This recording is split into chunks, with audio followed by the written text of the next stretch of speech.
A tragic scene. Entire cities flooded, entire towns inundated, an unending stream of floating debris.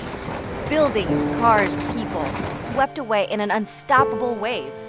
It's a brutal reminder tsunamis are dangerous and unpredictable. But what causes these giant waves and what can be done to minimize their impact? Tsunamis can strike with little warning because they're usually triggered by a sudden displacement of ocean water, like volcanic eruptions, landslides, meteorites, or the most common culprit, earthquakes. In the deep ocean, a typical tsunami wave is barely noticeable and poses little threat. But the waves can spread out thousands of miles, rolling across the ocean at speeds up to 600 miles per hour.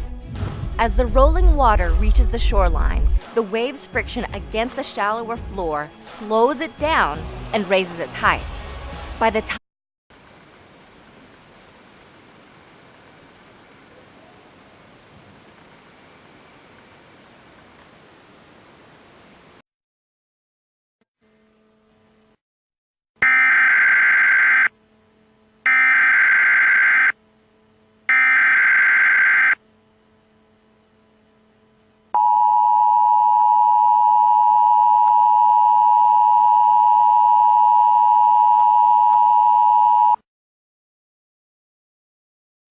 The following message is transmitted at the request of the California Emergency Management.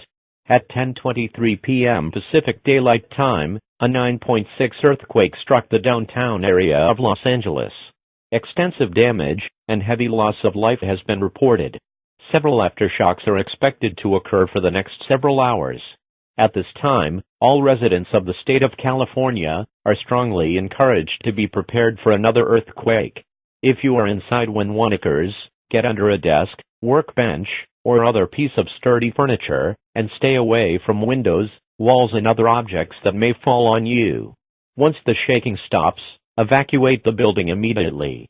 If you are outside when one occurs, move away from buildings, utility poles, trees, and other objects. Make sure you have a battery-powered radio with extra batteries, as power outages have been reported across the state. Stay tuned to NOAA All Hazards Radio, commercial radio, or television outlets for further information on this situation.